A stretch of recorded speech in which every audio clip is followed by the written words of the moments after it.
जय भीम. मी advocate Bhupesh Vamanrao Patil, Vamanrao Patil स्मृती प्रतिष्ठान या संस्थेचा अध्यक्ष.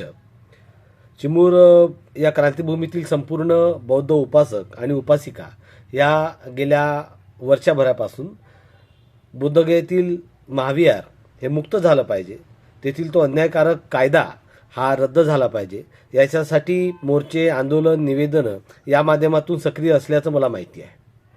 मात्र बंधू आणि भगिनींनो, एक गोष्ट तुम्ही लक्षात घेतली पाहिजे की मुळात कायदा हा रद्द करायचा तर तो नुसता आंदोलनाने रद्द होणार नाही, तर त्यासाठी इतर राज्यामधूनही सुद्धा बिहार या राज्यावर दबाव आणणं फार गरजेचं आहे. ही गोष्ट आम्हाला लक्षात आली आणि त्याच्यामुळं येत्या 25 जानेवारी 2026 रोजी सकाळी 11 वाजता चिमूरमधील मिलन सभागृह, मेन रोड चिमूर येथे जो छत्रपती सम्राट अशोक आदर्श बुद्धविहार स्पर्धेचा पारितोषिक वितरण समारंभ आहे, त्या कार्यक्रमाला आम्ही महाराष्ट्राचे कायदेमंत्री आदरणीय ॲडव्होकेट आशिष जयस्वाल यांना बोलावलेलं आहे.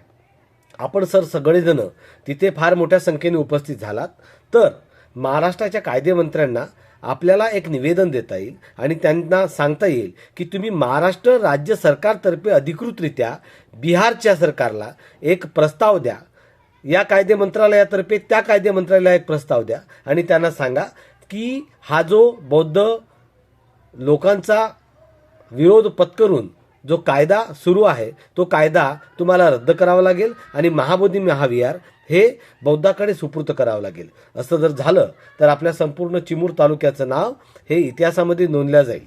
आणि म्हणून मी आपणा सर्वांना विनंती करतो की कृपा करून या 25 जानेवारी 2026ला भेटूया चिमूर येथील मिलन सभागृहामध्ये.